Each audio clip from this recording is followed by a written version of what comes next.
பிரியமானவர்களே, இயேசு கிறிஸ்துவின் நாமத்தில் இந்த நாளிலும் உங்களுக்கு என் அன்பின் வாழ்த்துக்களை சொல்லி இந்த ஜெபத்திற்கு உங்களை நான் வரவேற்கிறேன். நாம் ஜெபிப்பதற்காக இந்த நிகழ்ச்சியில் இணைக்கப்பட்டிருக்கிறோம். நம்முடைய ஜெபங்களை கவனமாய் கேட்டு பதில் கொடுக்கிற ஒரு அற்புதமான தேவன் நமக்கு இருக்கிறார். அந்த ஆண்டவர் நாம் ஜெபிக்கிறதை கவனமாய் கேட்டு பதில் தந்து கொண்டிருக்கிறார். தேசத்தில் நடந்து கொண்டிருக்கிற மாற்றங்கள், ஆண்டவர் இந்த தேசத்தில் கிரியை செய்கிற விதங்களை நமக்கு வெளிப்படுத்தி கொண்டிருக்கிறாரு. நம்முடைய ஜெபங்களுக்கு பதில் வந்து கொண்டிருக்கிறதை நம்ம பார்த்து கொண்டிருக்கிறோம்.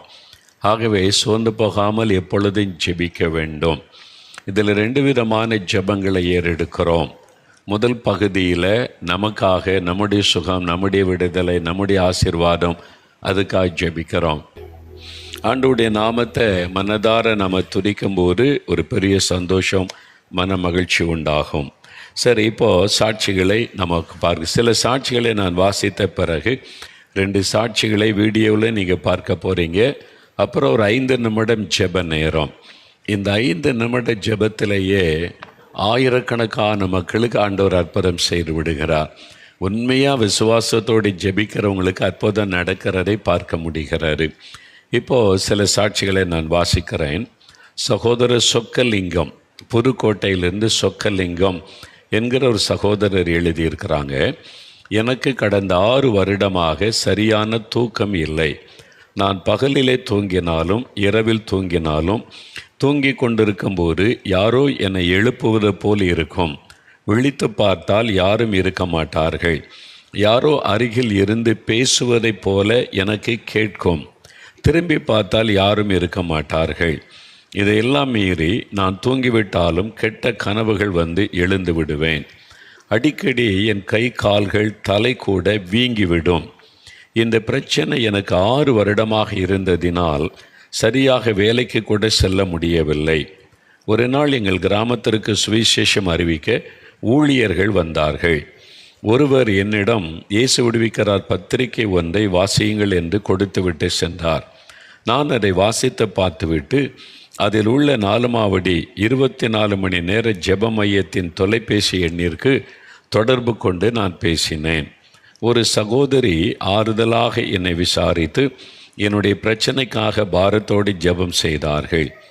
ஜெபித்த அந்த நாளிலிருந்து 6 வருடமாக எனக்கு இருந்த பிசாசின் போராட்டம் மாறிவிட்டது. இப்பொழுது நான் நன்றாக தூங்குகிறேன். யாரோ என்னை தூக்கத்தில் எழுப்புவதோ போன்று இருப்பதோ, பேசும் சத்தம் கேட்பதோ எதுவும் இப்பொழுது இல்லை. சமாதானத்தோடு சந்தோஷமாக இருந்து வருகிறேன். எந்த தடையும் இல்லாமல் தினமும் வேலைக்கு செல்கிறேன். என்னை தேடி வந்து என் பிரச்சனையை மாற்றி எனக்கு சுகந்தந்த இயேசுவுக்கு நன்றி செலுத்துகிறேன். பார்த்தீங்களா, சொக்கலிங்கம் ஐயா 6 வருஷ பிசாச போராட்டம். யாரோ இயேசு விடுவிக்கிற பத்திரிகையை கொடுத்துருக்குறாங்க. அந்த கிராமத்திற்கு சுவிசேஷம் அறிவிக்க போனவர்கள் 24 மணி நேரம் இங்கே ஜெபிக்க ஆள் இருக்கிறாங்களே, நேற்றைக்கு சொன்னேன். அதை மாதிரி அவங்க ஃபோன் பண்ணி ஜெபித்த போது அதே நாளிலிருந்து இயேசு விடுதலை கொடுத்து விட்டார். சும்மா ஒரு நிமிஷ ஜெபமே இவ்வளோ பெரிய விடுதலை கொண்டு வருவதில்லை. காரணம், இயேசு வல்லமை உள்ளவர். அதனால தான் நம்ம ஜெபிக்கும்போது அற்புதம் நடக்கிறது. சரி, அடுத்து தூத்துக்குடியிலேருந்து சகோதரி செல்ஷியா என்கிற ஒரு சகோதரி எழுதியிருக்கிறாங்க. அவங்களுக்கு என்ன நடந்ததுன்னு பார்க்கலாமா? ஒரு அற்புதமான சுகத்தை ஆண்டவர் கொடுத்திருக்கிறார். ஒரு மிராக்கிள், ஒரு அற்புதம் நடந்திருக்கு. என்னன்னு பாருங்கள். நன்றாக இருந்த எனக்கு கடந்த மார்ச் மாதத்திலிருந்து வயிற்றில் வலியும் அதை தொடர்ந்து வாந்தியும் இருந்தது. தாங்கிக் கொள்ள முடியாத அளவிற்கு வலி இருக்கும். இரவு நேரங்களில் என்னால் தூங்கவே முடியாது. ரொம்பவும் முடியாமல் போனதால் கடந்த ஏப்ரல் மாதம் மருத்துவமனைக்கு சென்று ஸ்கேன் செய்து பார்த்தோம். என்னுடைய பித்தப்பையில் நிறைய கற்கள் இருக்கிறது. பித்தப்பையும் வீங்கின நிலைமையில் இருக்கிறது. இதை தவிர பெருங்குடலில் 5 mmக்கு ஒரு கல் அடைத்திருக்கிறது என்றும் மருத்துவர்கள் அதை கண்டுபிடித்து சொன்னார்கள். அறுவை சிகிச்சை செய்து பித்தப்பையை அகற்றிவிட வேண்டும். இன்னொரு அறுவை சிகிச்சையில் பெருங்குடலில் அடைப்பட்டுள்ள கல்லையும் எடுக்க வேண்டும் என்றும் சொன்னார்கள். 2 ஆப்ரேஷன் பண்ணணும், இந்த கற்களை எடுத்துடணும்னு சொல்லி. 2 அறுவை சிகிச்சைக்கும் 1,50,000 ரூபாய் செலவாகும் என்று சொன்னார்கள். சோர்ந்து போன நிலையில்தான் கடந்த மே மாதம் நடந்த அற்புத பெருவிழா நிகழ்ச்சியை நேரலையில் நாங்கள் பார்த்தோம். ஜெப வேளையில் வியாதி உள்ளவர்கள் பாதிக்கப்பட்ட இடத்தின் மீது கை வைத்து இயேசுவின் நாமத்தை சொல்லி ஜெபியுங்கள், இயேசு இன்று உங்களுக்கு அற்புதம் செய்வார் என்று நீங்கள் சொன்னபோது நானும் என்னுடைய வயிற்றின் மீது கை வைத்து ஜெபம் செய்தேன். அன்றிலிருந்து எனக்கு வயிற்று வலியோ வாமிட்டோ எதுவும் இல்லாமல் சுகமாகிவிட்டேன். மறுமுறை பரிசோதனைக்கு ஆஸ்பத்திரிக்கு சென்றபோது ஸ்கேன் செய்த மருத்துவர்கள் ஆச்சரியப்பட்டு போனார்கள். பித்தப்பையில் வீக்கம் இல்லை, அதிலிருந்த கற்கள் ஒன்று கூட இல்லை. நிறைய கற்கள் இருந்திருக்குது, அதனால் பித்தப்பையே எடுத்துறோன்னு டாக்டர் சொல்லிட்டாங்க. இப்போ பார்த்தா கிளியராக இருக்குது, கற்கள் ஒன்றுமே இல்லை. பித்தப்பை வீங்கி இருந்த பித்தப்பை நார்மலாய் மாறிவிட்டது. இது அற்புதம் தானே, இயற்கைக்கு மேற்பட்ட ஒரு அற்புதம். பாருங்கள், அவங்க சொல்கிறாங்க அதிலிருந்த கற்கள் ஒன்று கூட இல்லை. பெருங்குடலில் இருந்த கல்லும் காணாமல் போய்விட்டது. 5 mm கல் இருந்திருக்கிறாரு. அதனால் அதை ஆப்ரேஷன் பண்ணி தான் எடுக்க முடியும்னு டாக்டர் சொல்லிட்டாங்க. அதையும் காணவில்லை, அந்த கல்லும் மறைந்து விட்டது. இயேசு நான் ஜெபித்த போதே எனக்கு அற்புதமாய் பித்தப்பையில் இருந்த கல்லையும் பெருங்குடலில் இருந்த கல்லையும் நீக்கி சுகம் கொடுத்ததற்காக இயேசுவை என் வாழ்நாள் முழுவதும் நான் துதித்து மகிழுவேன். எவ்வளோ பெரிய அற்புதம் இல்லை? 2 ஆப்ரேஷன் பண்ணணும்னு டாக்டர் சொல்லிட்டாங்க. அந்த மகள் ஜெபித்த அந்த நிமிஷம் ஆண்டவர் அற்புதம். ஜஸ்ட் 1 minute ப்ரேயர், ஒரு நிமிஷ ஜெபம், விசுவாசத்தோடு ஜெபிச்சுட்டா இயேசு உடனே அற்புதம் செய்வார். எவ்வளோ பெரிய அற்புதம்! இன்றைக்கி உங்கள் வாழ்க்கையில் ஏதோ ஒரு ஆப்ரேஷன் பண்ணணும்னு டாக்டர் சொல்லிட்டாங்க, அதனால் பயந்து கொண்டு இருக்கிறீங்களா? ஆண்டவர் இன்றைக்கு உங்களை தொடுவார், உங்களுக்கும் இப்படிப்பட்ட அற்புதம் செய்வார். ஒரு ஈரோட்டில் இருந்து அருமையான ஒரு தம்பி அவனுடைய வாழ்க்கையில் நடந்த ஒரு காரியத்தை எழுதியிருக்கிறார். நீங்கள் அதை பாருங்க, கேளுங்க. நான் 10ஆம் வகுப்பு முடித்ததும் என் வீட்டில் எனக்கு செல்ஃபோன் வாங்கி கொடுத்தார்கள். ஒரு 3 மாதம் ஒழுங்காக இருந்தேன். அதன் பிறகு ஃப்ரீ ஃபயர் என்ற வீடியோ கேமை நான் டவுன்லோட் செய்து கொண்டேன். ஆரம்பத்தில் பொழுதுபோக்காக விளையாட ஆரம்பித்து நாளடைவில் அதற்கு அடிமையாகிவிட்டேன். ஒரு நாளில் 7 மணி நேரம் விளையாடுவேன். என்ன பயங்கர பாருங்கள், 7 மணி நேரம் அந்த கேம், ஃப்ரீ ஃபயர் என்கிற வீடியோ கேமுக்கு அடிமை ஆயிட்டார். அந்த வீடியோ கேமில் நிறைய கெட்ட வார்த்தைகள் பேசுவார்கள். நானும் அந்த கெட்ட வார்த்தைகளை பேசிக்கொண்டே விளையாடுவேன். ஃபோனில் சார்ஜ் தீர்ந்து விட்டாலும் சார்ஜ் போட்டுக்கொண்டே விளையாடுவேன். அந்த அளவிற்கு என் அடிமைத்தனம் இருந்தது. வீட்டில் இது தெரிந்து அம்மா திட்டுவார்கள். திட்டும்போது உடனே அன்இன்ஸ்டால் பண்ணுவேன். ஒரு நாள் தான் ஒழுங்காக இருப்பேன், மறுநாளே இன்ஸ்டால் பண்ணி கொண்டு விளையாட ஆரம்பித்து விடுவேன். உங்களுடைய ஜெபிக்கலாமாக நிகழ்ச்சியை வீட்டில் எல்லோரும் பார்ப்பார்கள். என்னையும் பார்க்க சொல்லி கட்டாயப்படுத்துவார்கள். அதை தவிர்ப்பதற்காகவே நான் எங்கேயாவது வெளியே சென்று விளையாடி கொண்டிருப்பேன். ஒரு நாள் என் அம்மா ரொம்ப கட்டாயப்படுத்தி உங்கள் நிகழ்ச்சியை பார்க்க என்னை உட்கார வைத்தார்கள். ஜெப வேளையில் நீங்கள் ஜெபிக்கும்போது என் அம்மாவும் என் தலை மீது கை வைத்து எனக்காக ஜெபம் செய்தார்கள். என்னை அறியாமலேயே அழுது என் பாவங்களையெல்லாம் ஒப்பு கொடுத்து ஜெபம் செய்தேன். அதான் ஆவியானுடைய தொடுதல். விருப்பமே இல்லை, அம்மா கட்டாயப்படுத்தி உட்கார வச்சு மகனுடைய தலைமையில் கை வைத்து ஜெபிக்கிறாங்க. அந்த ஆத்மாவுக்காக ஒருத்தர் உத்தரவாதம் எடுத்தாங்க. உங்கள் கணவர் ரட்சிக்கப்படணும், பிள்ளைகள் ரட்சிக்கப்படணுமானா நீங்கள் உத்தரவாதம் எடுத்து பாரம் எடுத்து ஜெபிக்கணும். அந்த மாதிரி இந்த தாயினுடைய ஜெபந்தான் அந்த மகனை தொட்டார். ஆவியானவர் தொட்ட உடனே ஒரு மனம் திரும்புதல். அழுது என் பாவங்களெல்லாம் ஒப்பு கொடுத்து ஜெபம் செய்தேன். அன்றிலிருந்து ஃப்ரீ ஃபயர் கேம் விளையாடுவதை நிறுத்திவிட்டேன். பார்க்க வேண்டும் என்ற எண்ணம் கூட எனக்கு இப்பொழுது இல்லை. காலேஜில் ஃப்ரெண்ட்ஸ் சொல்லுகிறார்கள் என்பதற்காக சில நேரம் வீடியோ கேமை இன்ஸ்டால் பண்ணி இருக்கிறேன். ஆனால் அதை மீண்டும் பார்க்க விளையாட எனக்கு விருப்பமே இல்லாததால் அன்இன்ஸ்டால் செய்துவிட்டேன்.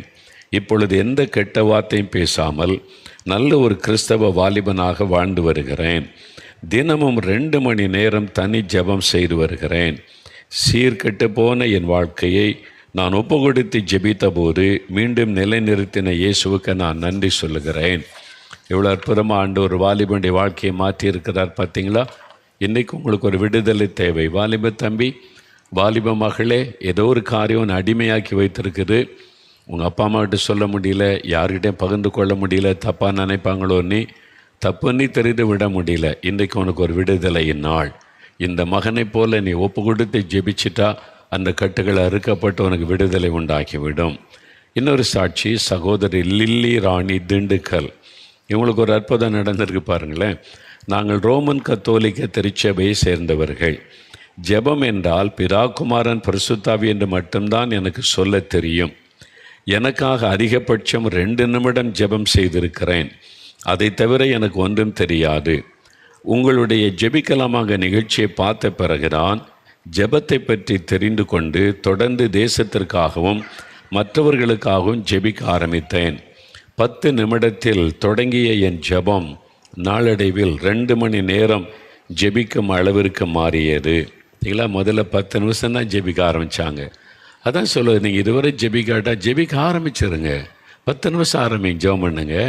படிப்படியாக ஆண்டவர் எப்படி நடத்துகிறார் பாருங்கள். 10 நிமிஷம் ஜெபிக்க ஆரம்பித்தாங்க. இன்றைக்கி ஒரு நாளைக்கு 2 மணி நேரம் ஜெபிக்கிறாங்க.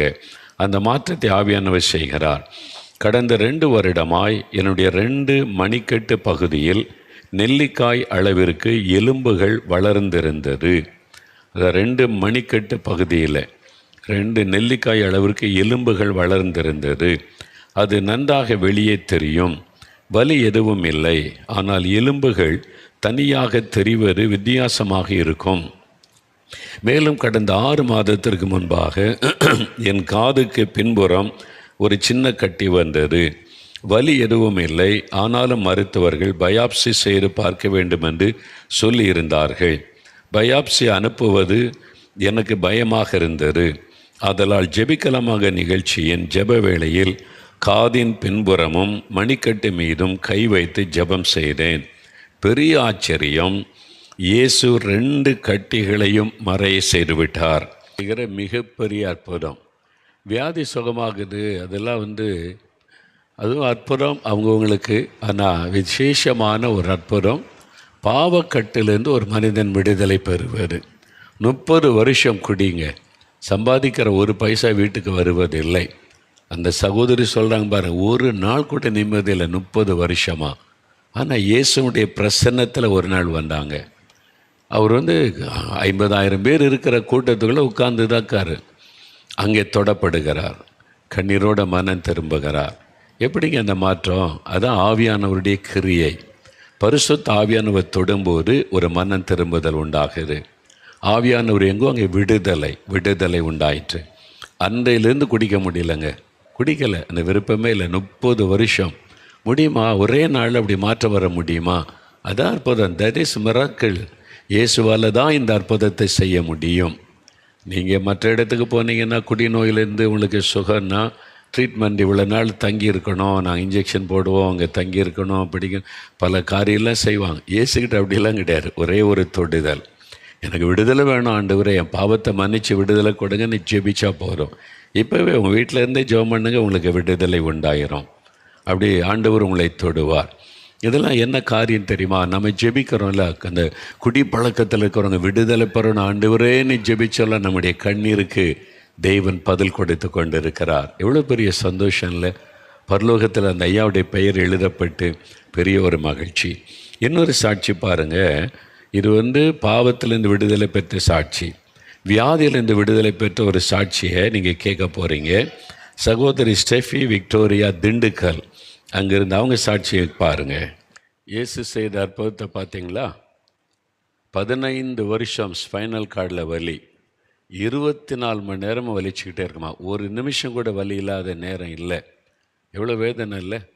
அதனால் திருமணம் செய்து கொள்ள முடியாது, எதிர்காலமே ஒரு கேள்விக்குறி, ஏன் வாழணும் என்கிற ஒரு எண்ணம். எவ்வளோ ஒரு வேதனையில் அந்த வலி, அந்த வேதனை நம்முடைய சரீரத்தில் வந்தால் தான் தெரியும்.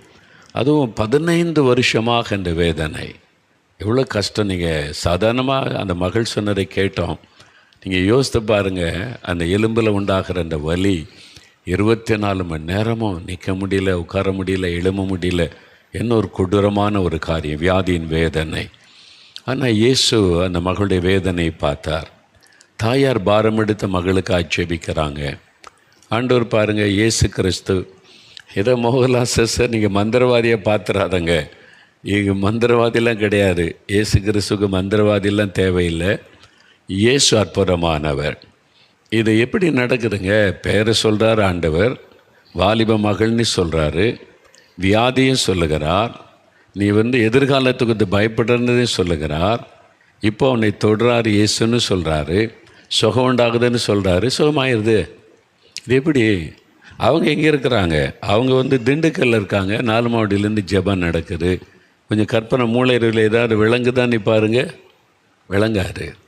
இயேசு கிறிஸ்து செய்கிற அற்புதம் விளங்கி கொள்ள முடியாது. மனுஷ மூளையில் அண்டர்ஸ்டாண்ட் பண்ணவே முடியாது. இது எப்படி எப்படி எப்படி நீங்கள் புரிந்து கொள்ளவே முடியாது, இயற்கைக்கு மேற்பட்ட விதத்தில். அப்போ இது என்னது? இது என்ன தான் செய்கிறீங்க? இப்போ மந்திரவாதிகள் மந்திரம் போட்டு தாயத்து கொடுக்காங்க, இதெல்லாம் செய்கிறாங்க. அல்லது ஜாதகம் பார்த்தோன்னு கெட்ட நேரம் நல்ல நேரம் இந்த நேரத்தில் அது வரும், அதெல்லாம் சொல்கிறாங்க. இது வித்தியாசமாக இருக்குதுன்னு கேட்டால் இது பைபிளில் இருக்குது. அது ஆவிக்குரிய வரம். பரிசுத்த ஆவியானவர் வரும்போது பரிசுத்த ஆவியானவர் கொடுக்கிற வரம் 9 வரம். 1 கொரிந்தியர் 12ஆம் அதிகாரம் 8 முதல் 10 வசனத்தில் இருக்குது. அதில் ஒரு வரம் அறிவை உணர்த்துகிற வசனம், இது வேர்ட் ஆஃப் நாலேஜ். அப்புறம் வேர்ட் ஆஃப் விஸ்டம். இந்த வரமெல்லாம் அதில் பைபிளில் சொல்லப்பட்டிருக்கிறது. பரிசுத்த ஆவியானவர் வரும்போது அந்த வரம் செயல்பட ஆரம்பிக்கிறது. அது மனிதனால் நடக்கிறதில்ல, பரலோகத்தின் தேவனால் ஒரு மனிதனை பயன்படுத்தி மக்களை ஆசீர்வதிக்கிறவர் இயேசு. இங்கே மனிதனுக்கு காரியம் இல்லை, அவருக்கு ஒரு கருவி வேணும் அவர் பயன்படுத்த. ஒரு கழுதையை வச்சு அவர் பேசினார்னு பைபிள் இருக்குது. கழுதையை அவர் பயன்படுத்துவார். இந்த கழுதையை பயன்படுத்தி சிலருக்கு அற்புதம் செய்கிறார், அவ்வளோதான். கழுதையெல்லாம் அற்புதம் செய்ய முடியுமா? இந்த கழுதையால் அற்புதம் செய்ய முடியாது. இதை பயன்படுத்துகிறவருக்கார் பாருங்க, அவர் சர்வத்தையும் சிருஷ்டித்த ஆண்டவர். அதனால தான் பாருங்கள், பெயரை சொல்கிறாரு, வியாதியை சொல்லுகிறார், அதே நேரத்தில் சுகம் உண்டாகுது, அற்புதம் நடக்கிறது. பாருங்கள் எவ்வளோ அருமையாக நல்ல ஒரு வாழ்க்கையை ஆண்டவர் அமைச்சு கொடுத்து, இதெல்லாம் எப்படிங்க? இதுதான் இயேசு செய்கிற அற்புதம். அற்புதம்னாலே நம்ப முடியாத காரியம்தான். நம்ப முடியுதா உங்களுக்கு? இதை நம்ப முடியலையா? இது எப்படி? அதான் அற்புதம். இயேசுவால் முடியும். இன்றைக்கு உங்களுக்கு செய்வார். நீங்கள் விசுவாசித்தால். சந்தேகப்படுறவங்களுக்கு இயேசு அற்புதம் செய்ய மாட்டார். எல்லாருக்குமே செய்வோம். நீங்கள் வாங்க நான் அற்புதம் செய்துறேன், இயேசு எல்லாருக்கும் அற்புதம் செய்கிறதுக்கு கூப்பிட்றாரு அப்படின்னா நான் செய்ய முடியாது. நீங்கள் விசுவாசித்தா அற்புதம். எல்லாருக்கும் இயேசு அற்புதம் செய்ய முடியும். ஆனால் விசுவாசிக்கிறவங்களுக்கு தான் அது நடக்கும். அதனால் நீங்கள் விசுவாசிக்கணும். இயேசு என்னையும் தொடுவார், எனக்கு சுகம் தருவார் என்று. பாருங்கள், இதில் ஆண்டவர் மதம்லாம் பார்ப்பதில்லை. கிறிஸ்தவர் அல்லாதவங்க இதெல்லாம் இயேசுவுக்கு பார்க்க தெரியாது. அப்படி பார்த்தால் அவர் கடவுளாக இருக்க முடியாது. மதங்களுக்கெல்லாம் அப்பாற்பட்டவர் தான் இயேசு கிறிஸ்து. அவர் ஒரு மதத்துக்குள்ளே அடக்கலாம் முடியாது. ஆனால் இந்த பைபிளில் அந்த மதன்ற வார்த்தையெல்லாம் கிடையாது. அதனால் இயேசு கிறிஸ்து என்கிறவர் இரட்சகர், வானத்தை பூமி உண்டாக்கின தேவன். மனிதர்களை பாவ சாபத்திலிருந்து விடுதலையாக்க ஒரு பரிகாரி தேவைன்னு நினைத்த போது அவரே மனிதனாய் வந்து சிலுவையில் ரத்தம் சிந்தி மனிதனுக்கு பரிகாரத்தை உண்டாக்கினார். இனி பரிகாரம் என்கிற பெயரில் பணம் செலவு பண்ண வேண்டாம், உங்களை வருத்தி கொள்ள வேண்டாம், அங்கே போனோம் இங்கே போனோம், ஒன்றும் தேவையில்லை. இயேசு தான் அந்த பரிகாரி. விசுவாசித்தா அற்புதம் நடக்கும். இயேசு கிறிஸ்துக்கிட்ட அற்புதம் பெறுவது கஷ்டமே கிடையாது, ரொம்ப சுலபம். இயேசு கிறிஸ்து 4 மாடிக்கு நடந்து போ, செருப்பு இல்லாமல், இதை தூக்கிட்டு போ, இந்த பாரத்தை சுமந்துட்டு போ, அல்ல தேவனுடைய கூட போய் சுற்று, இத்தனை முறை கீழே விழுந்து புரண்டு சுற்று, ஒன்றுமே தேவையில்லை. ரொம்ப சிம்பிள். இயேசு இடத்துல அற்புதம் பெறுவார். அவர் தகப்பன், நம்மளை பிள்ளைகளாக நேசிக்கிறார். ஒரு பிள்ளையை ஒரு தகப்பன் ஆசீர்வதிக்க இதெல்லாம் செய்ய சொல்லுவாரா? யோசித்து பாருங்கள். ஒரு தகப்பன் ஒரு பிள்ளைக்கு ஒரு நன்மை செய்யணுமானா, நான் அவனுக்கு இது தரணுமானா, உருள் பிறகு இதை நட அப்படி சொல்லுவாங்களா? சொல்ல மாட்டார். அதான் தகப்பனுடைய அன்பு. இயேசு நம்முடைய தகப்பன் உங்களை பிள்ளைகளைப் போல நேசிக்கிறார். நீங்கள் உங்கள் பேர் எப்படி இருக்கட்டும், நீங்கள் எந்த மதத்தை சார்ந்தவளாகவும் இருங்க, இன்றைக்கு விசுவாசிங்க, எனக்காக இயேசு மரித்து உயிர்த்தெழுந்தார், எனக்கு அற்புதம் செய்வார்னு விசுவாசிங்க, இயேசு அற்புதம் செய்வார். அவ்வளவுதான். இவ்வளோ அற்புதம் நடந்திருக்கிற அது கட்டிய மறைய பண்ணி இருக்கிறாரு பாருங்கள். குடிப்பழக்கத்தின் விடுதலை கொடுத்துருக்கிறாரு. செல்ஃபோன் அடிமைத்தனத்தின் விடுதலை, பித்தப்பையில் இந்த கல்லை மறைய பண்ணி இருக்கிறாரு. பிசாசு போராட்டத்தின் விடுதலை. எவ்வளோ அற்புதம் இயேசு செய்திருக்கிறார்ல, உங்களுக்கு செய்ய மாட்டாரா? இப்போ நீங்கள் விசுவாசித்து ஜெபிச்சா செய்வார். 5 நிமிஷம் ஜெபம் செய்ய போகிறோம். நீங்கள் தான் உங்களுக்காக ஜெபிக்கணும். நான் உங்களுக்கு சொல்லிட்டேன் எப்படி நீங்கள் வேண்டிக் கொள்ளணும்னு சொல்லி. முடிந்தால் முழங்கால் படியிட்டு கொள்ளுங்க, முடியலை எனக்கு அதெல்லாம் பழக்கம் இல்லைங்க அப்படின்னு சொன்னால் உட்கார்ந்து கண்களை மூடி இயேசுவை நீங்கள் நினைக்கணும். உங்களுடைய மனதில் இயேசுவை தான் நீங்கள் நினைக்க வேணும். மோகன்லாசரசை மறந்துடணும். நீங்கள் இயேசு அவரை தான் மனதில் நினைக்கணும். இந்த அற்புதம்லாம் நடந்துச்சு. இவங்களெல்லாம் நான் பார்த்தது இல்லை. அந்த ஜெபத்துக்கு வந்தால் கூட அவங்கள நான் பர்சனலாக எனக்கு தெரியாது. கூட்டத்தில் வந்தாங்க, கூட்டத்தில் ஜெபிச்சாங்க, அற்புதம் பெற்றுக்கொண்டாங்க. அற்புதம் செய்தவர் இயேசு. அதனால் மோகன்லாசஸுக்கு இந்த அற்புதத்துக்கு சம்மந்தமே கிடையாது. நான் உங்களுக்கு அற்புதம் பெறுகிற வழியை சொல்லி கொடுக்குற ஒரு கருவி, அவ்வளவுதான். ஆனால் இயேசு தான் அற்புதம் செய்கிறவர்.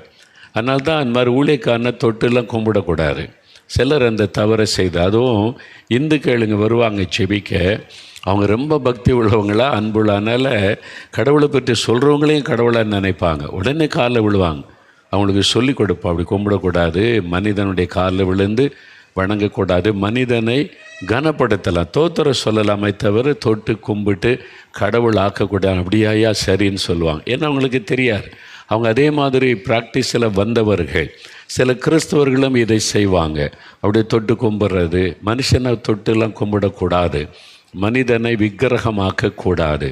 ஒரு நாள் ஒரு வயசு முதிர்ந்து ஒரு காலம் வந்துட்டால் என் வாழ்க்கை முடிஞ்சிடும், மோகன்லாஸுக்கு அடக்காரனை பண்ணிடுவாங்க, முடிஞ்சிடும், அவ்வளோதான். ஆனால் இயேசு அப்படி இல்லை, என்றென்றைக்கும் ஜீவித்திருக்கிறவர் அவர் தான். அதனால் அவரை மட்டும்தான் வணக்கத்திற்குரியவர். அவரை தான் வணங்கணும், அவரை தான் தொழுது கொள்ளணும். ஊழியர்களை கனப்படுத்தலாம், தோத்திரம் சொல்லணும், நலம் விசாரிக்கலாம், தப்பு கிடையாது. கடவுளாக்கி விடக்கூடாது. சரியா? இந்த அற்புதத்துக்கு எனக்கு சம்பந்தம் அல்ல, இந்த அற்புதங்களுக்கு இயேசுக்கு தான் சம்பந்தம். அந்த இயேசு இப்போ உங்கள் வீட்டில் இருக்கிறார், உங்கள் பக்கத்தில் இருக்கிறார். எனக்கும் அப்படி செய்வார், கட்டாயம் செய்வார். நீங்கள் கூட இயேசுவை நோக்கி எனக்கும் ஒரு அற்புதம் செய்யுங்க, என்னால் இந்த பாவத்தை விட முடியல, விடுதலை கொடுங்க, இந்த வலி தாங்க முடியல, எனக்கு சுகம் கொடுங்க, என் குழந்தைக்கு ஒரு அற்புதம் செய்யுங்க, என் கணவருக்கு ஒரு அற்புதம் செய்யுங்க, என் மகளை தொட்டுருங்க ஆண்டவரே, நீங்கள் இயேசுன்ற பெயரை சொல்லி கூப்பிட்டா போதும். 5 நிமிடம் தான் ஜெபம். கண்களை மூடி ஜெபிக்கணும். வியாதி உள்ள இடத்துல கை வைத்து கொள்ளுங்க. உங்களுக்கு எங்கே சுகம் வேணும், கட்டி எங்கே இருந்தாலும் அங்கே கை வைத்து கொள்ளுங்க. வலி இருக்கிற இடத்துல வலது கரத்தை அப்படியே வைத்து கொள்ளுங்க. இதெல்லாம் உங்களுடைய விசுவாசத்தை வெளிப்படுத்த. உங்கள் கையை உங்களுடைய சரீரத்தில் வச்சு ஜெபிக்கிறீங்க, அவ்வளவுதான். வேறு ஒன்றுமே தேவையெல்லாம் கிடையாது. அதுக்காக மோகன்லாஸை ஜெபம் பண்ண ஏதாவது கிடைக்குமா அப்படிலாம் அவசியமே கிடையாது, தேவையே கிடையாது. நீங்கள் இயேசுவை மனதில் விசுவாசிக்கணும், அவ்வளோதான். அதனால் உங்களுடைய வியாதி உள்ள இடத்துல நீங்களே கை வைங்க. பாவத்திலேருந்து விடுதலை வேணும், மதுபானம், போதை வசைகள், கேம், இந்த வீடியோ கேம், இந்த அடிமையத்தை விடுதலை வேணும், நெஞ்சில் கை வைத்து இயேசுவே இந்த பாவத்திலேருந்து எனக்கு விடுதலை கொடுங்க, பாவ ஆசை என்னை விட்டு எடுத்து போடுங்க அப்படின்னு கேளுங்க, உங்களுக்கு விடுதலை தருவார்.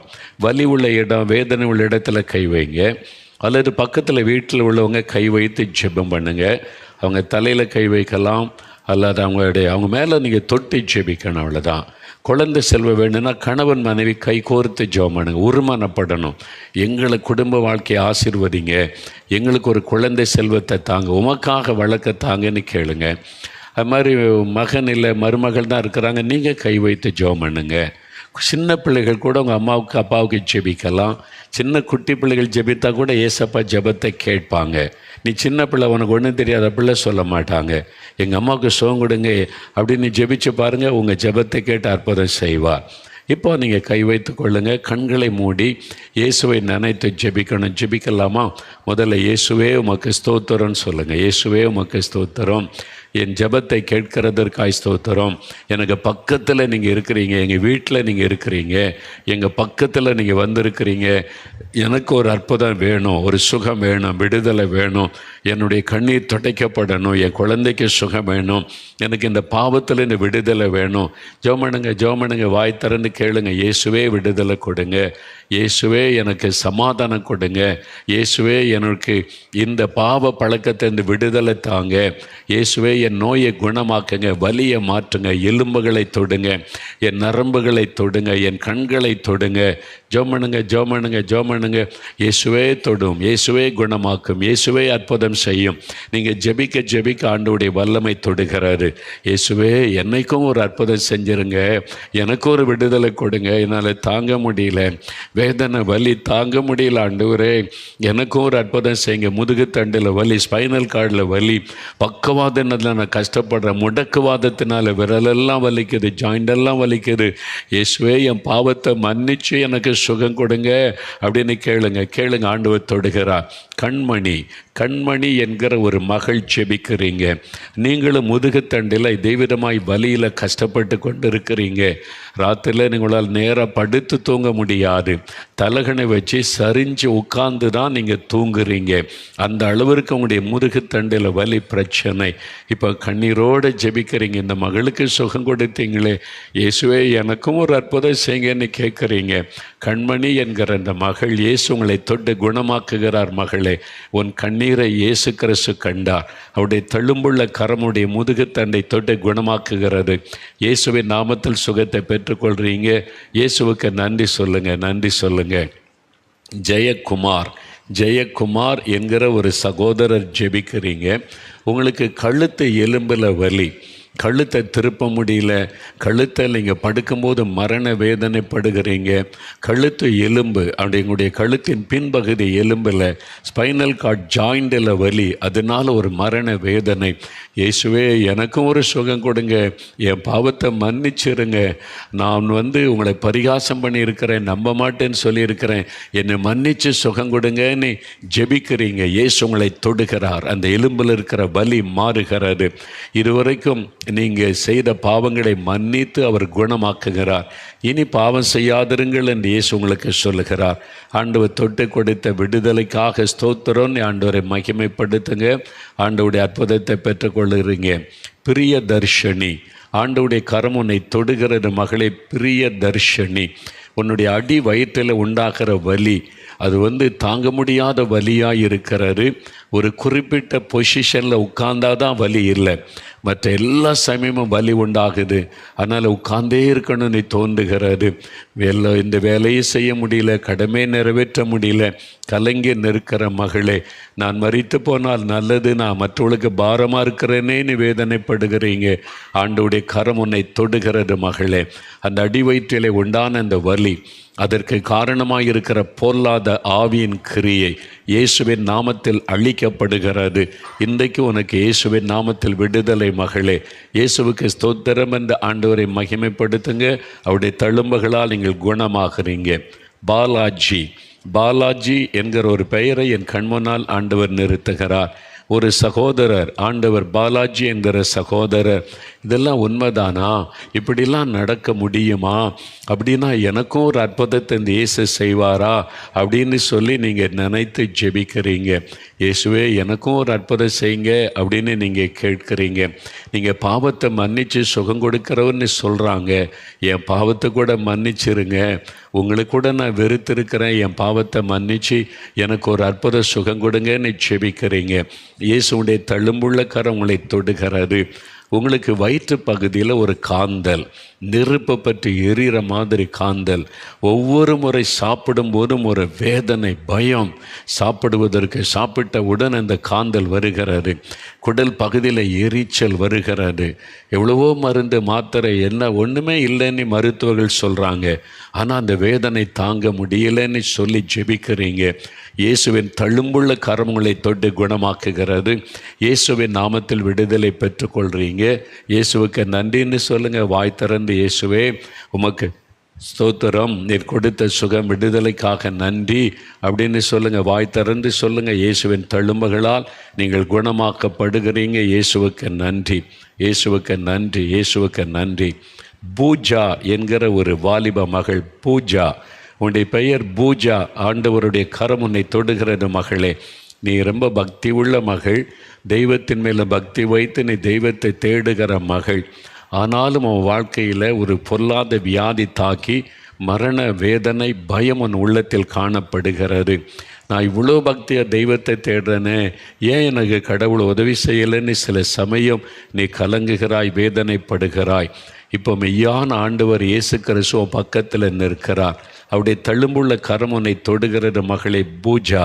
இயேசுடைய கரம் உன்னை தொடுகிறது. உனக்கு விளங்கி கொள்ள முடியாத அந்த வியாதி உன்னை விட்டு விலகுகிறது. அது ஒரு அசுத்த ஆவியினால் உண்டான ஒரு வியாதி.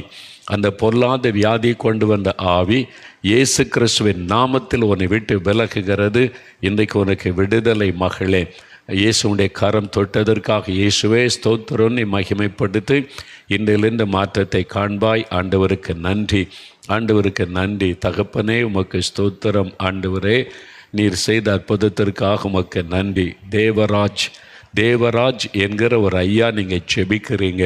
உங்களுடைய முழங்கால் வீங்கி இருக்கிறது. முழங்காலிருந்து பாதம் வரைக்கும் ஒரு வீக்கமும், அதனால் எழும்பி நடக்க முடியாத நிலைமையில் இருக்கிறீங்க. நீங்கள் தேவனுக்கு பயந்து நடக்கிற பக்தியுள்ள ஒரு மனிதர் தான். ஆனாலும் ஏன் எனக்கு இப்படிலாம் வந்ததுன்னு நீங்கள் கலங்குறீங்க. இயேசுடைய தழும்புள்ள கரமுடைய கால்களை தொடுகிறது. ஆண்டவர் இயேசு உங்கள் மேலே மனது உருகி உங்களை தொட்டை குணமாக்குகிறார். நீங்கள் ஆண்டவருக்கென்று செய்த நன்மைகளும் ஆண்டவர் மேலே வைத்த அன்பையும் ஆண்டவர் மறந்து விடவில்லை. நீங்கள் ஊழியத்திற்கென்று செய்த நன்மைகளை கர்த்தர் நினைவு கூர்ந்து உங்களுடைய முழங்கால் வீக்கத்தை மாற்றுகிறார். உங்களுடைய பாதமும் வீங்கி இருக்கிறது. இயேசுவின் நாமத்தில் சுகம் உண்டாகிறது. எழும்புங்க, எழும்பி நடங்க. இப்போது நீங்கள் அந்த வலி மறைகிறது, அந்த வீக்கம் மறைகிறது. இப்போவே எழும்பி நடங்க. இயேசுவுக்கு ஸ்தோத்திரம் சொல்லுங்கள். அது நீங்கள் இயேசுவின் மேல் அன்பு விசுவாசம் வைத்ததுனால பொல்லாத ஒரு பலவீனப்படுத்துகிற பிசாசின் ஆவி உங்களை முடக்கி போட நினைத்து தாக்கினது. நீங்கள் அதை எதிர்க்கக்கூடிய பலன் இல்லாததுனால பாதிக்கப்பட்டீங்க. இனி பரிசுத்தாவின் வல்லமை பெற்றுக்கொள்ளுங்க. ஆவியின் வல்லமை பெற்றுவிட்டால் பிசாசை மேற்கொள்ள முடியும். ஆண்டவர் இந்த கிருபையை தருவார். தகப்பனே உமக்கு நன்றி. இன்றைக்கு ஜெபிக்கிற ஒவ்வொருவருக்கு அற்புதம் செய்யுங்க. குழந்தைக்காக ஜெபிக்கிறவங்களுக்கு அந்த அற்புதம் செய்து குழந்தை பாக்கியத்தை கொடுங்க. பயம் உள்ளத்தை விட்டு விலகட்டும். இரவில் தூங்குவதற்கு முடியாதபடி பயத்தினால் பாதிக்கப்படுகிற இந்த மகளுக்கு விடுதலை கொடுங்க. வினிதா என்கிற மகள் இரவு நேரம் ஏன் வருகிறது என்று பயப்படுகிறாய். ஒரு பயத்தின் ஆவி உன்னை கலங்க பண்ணுகிறது. இயேசுவின் நாமத்தில் இந்த ஆவியை நான் கடிந்து கொள்கிறேன். அது ஒரு சர்ப்பத்தின் ஆவி, பாம்பு ரூபத்திலே கிரியை செய்கிற ஆவி உன்னை வேதனைப்படுத்துகிறது மகளே. இன்றைக்கு இயேசுவின் நாமத்தில் அது விலகுகிறது. இயேசுவின் நாமத்தில் உனக்கு விடுதலை. இயேசுவே ஸ்தோத்திரன்னு சொல்லு. வாயை திறந்து சொல்லு. இயேசுன்ற பெயரை சொல்லு மகளே. இயேசுவே இயேசுவே இயேசு கிறிஸ்துவின் நாமத்தில் சொல்ல உனக்கு விடுதலை. இந்த நாள் முதல் ஆண்டவரே, நீர் எவ்வளவு ஜனத்தை நேசிக்கிற ஒரு அற்புதமான ஆண்டவர். ஜனங்களுக்கு கொடுத்த விடுதலை நீ செய்த அற்புதம் எல்லாவற்றிற்காக நான் உம்மை ஸ்தோத்தரிக்கிறேன். உமக்கு நான் நன்றி செலுத்துகிறேன் அப்பா. நாங்களும் உம்மை துதிக்கிறேன். எல்லாம் வலதுகரம் வைத்துங்க. இயேசுவே ஸ்தோத்திரம்னு சொல்லுங்கள். இயேசுவே ஸ்தோத்திரம். என்னை தொட்டுவிட்டு சுகம் தந்துவிட்டு நன்றி ஆண்டவரே. அற்புதம் செய்ததற்காய் நன்றி. மனதார நாங்களும் உம்மை துதிக்கிறோம். இயேசு கிறிஸ்துவின் நாமத்தில் ஜெபிக்கிறோம் பிதாவே. ஆமேன், ஆமேன். ஆண்டவர் இன்றைக்கு வித்தியாசமாய் செயல்படுகிறதை என்னால் உணர முடிகிறது. ஏன்னா உங்கள் மேலே அவர் வைத்திருக்கிற அன்பு. நீங்கள் கண்ணீரோடு வேதனையோடு ஜெபிக்கிறதுனால அவருடைய மனதுருக்கத்தின் வல்லமை அற்புதங்களை செய்கிறதை என் ஆவியிலே என்னால் உணர முடிகிறது. இன்றைக்கு அநேகருக்கு சுகம், விடுதலை. நீங்கள் என்ன செய்ய முடியாத செய்யுங்க. எளிமை நடங்க. விரலாம் நீங்கள் அசைத்து பாருங்கள். ஆர்த்தரைட்டிஸ் மறைந்து விட்டது. முடக்குவாதம் நிறைய பேருக்கு சுகம். பக்கவாதத்தில் கஷ்டப்பட்ட அநேகருக்கு அற்புத சுகம். சகோதரி, நீங்கள் தான் ஒரு கை ஒரு கால் பயன்படுத்த முடியாமல் எழும்புங்க. கையை நீட்டுங்க, எழும்புங்க. ஆண்டவர் சுகம் கொடுத்துட்டார். விசுவாசத்தோடு பெற்றுக்கொள்ளுங்க.